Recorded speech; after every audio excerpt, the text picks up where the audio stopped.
Do that again. At the crack of the whip, I snap attack front to back in this thing called wrap. Check, check.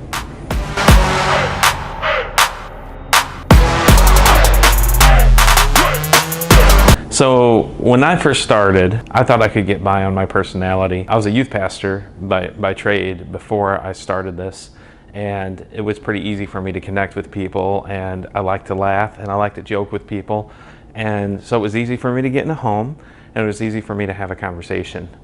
But what I wasn't prepared for was when it was closing time. Closing time. And I was getting objections like, I need to think about it, or now's not a good time, things like that. And I realized after just relying on my personality that I couldn't rely on my personality anymore. It wasn't gonna work.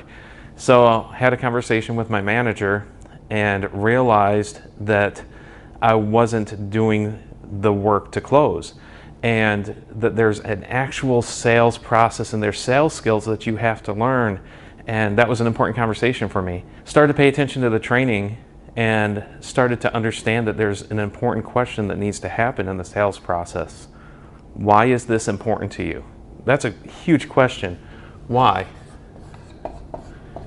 Huge question for the client, because in the sales process, something has to happen. There's two words that come up a lot, and you won't say these to your clients, but two things you have to address is need and want. It may be apparent to you that your clients need this. They may not have coverage and their kids are going to be left with a huge bill.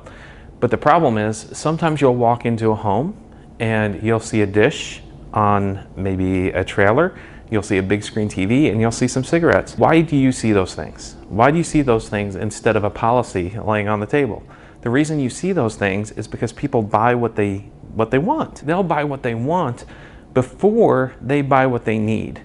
So there's an important thing that has to happen, and you have to understand this, is it's a term that I use, emotional excavation. Not a real good speller. I'll give it a shot here. Excavation. Does that look right? You aren't taping this, right? Because I don't want to look stupid. No, you're good. I'm not rolling right now. Okay. Did you spell it right? Ding ding, we got it. We got it. Good. Perfect. Great. Awesome. So what does that mean, emotional excavation? What it means is your client, if you're working with direct mail leads, they send in their card probably 3 or 4 weeks ago. And when they sat down with that card, they were looking at it and there was a specific emotion that they were feeling when they filled out that card. But something happened between those 3 or 4 weeks. In most cases with your client, and it's called life. Life happened. Like their grandkids are coming over every day and messing up the house, and you know they're supporting their son. Something's going on in their lives, and they don't remember day one of that emotion that happened when they filled out that card. We have to emotionally excavate to find out what that reason is, because our goal is to transition a need to a want. Our goal is to get there, and this is how you do it. Before I get to that, I highly recommend a book. If you have some time, Susan Scott wrote a great book called Fierce Conversations. If you have some time, pick up the book and check it out, because she talks a lot about this. In Susan Scott's book, she talks about how everybody generally keeps conversations at a all on one level. We'll say a surface level, okay? And on that, there's a reason for that. On a surface level, if I can keep a conversation on a surface level, then that's kind of a defensive move on my part, where you won't be infringing on my personal space if I keep you on a surface level. But Susan Scott says we have to break through that if there's going to be real change. So you have to ask some important questions. And at some point during your presentation, you have to say to your client, why is this coverage? Why is this important to you? And your client will give you a surface level answer. And at the surface, they're going to say, well, I don't want to leave a bill for my kids. You need to keep asking questions, and you got to dig. You got to dig in there, okay? So get from surface level, and you got to find that emotion, because it's buried under life. So you have to ask probing questions, and you have to say, you probably should have found this out in core, but what do your kids do, right? That's important to understand. If they pass and Sally's working at Dairy Queen and Tom is on disability, what do you think a $10,000 bill is going to do to them?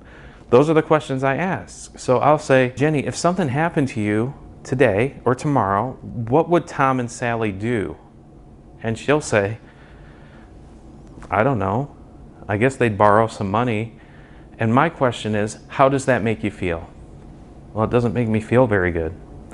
And at that point, I'll ask again, why is this important to you? And she will say, well, I can't leave him in that position. See, I hope you see what's going on there. If you're willing to keep probing and asking questions, if you're not happy with that question, keep asking. Keep saying the same question. Why is that important to you? Why is that important? The reason you have to keep asking that question is because you have to connect to that emotion. At some point, you're going to hit emotion, and they're going to say, well, I love my kids, and it's my job.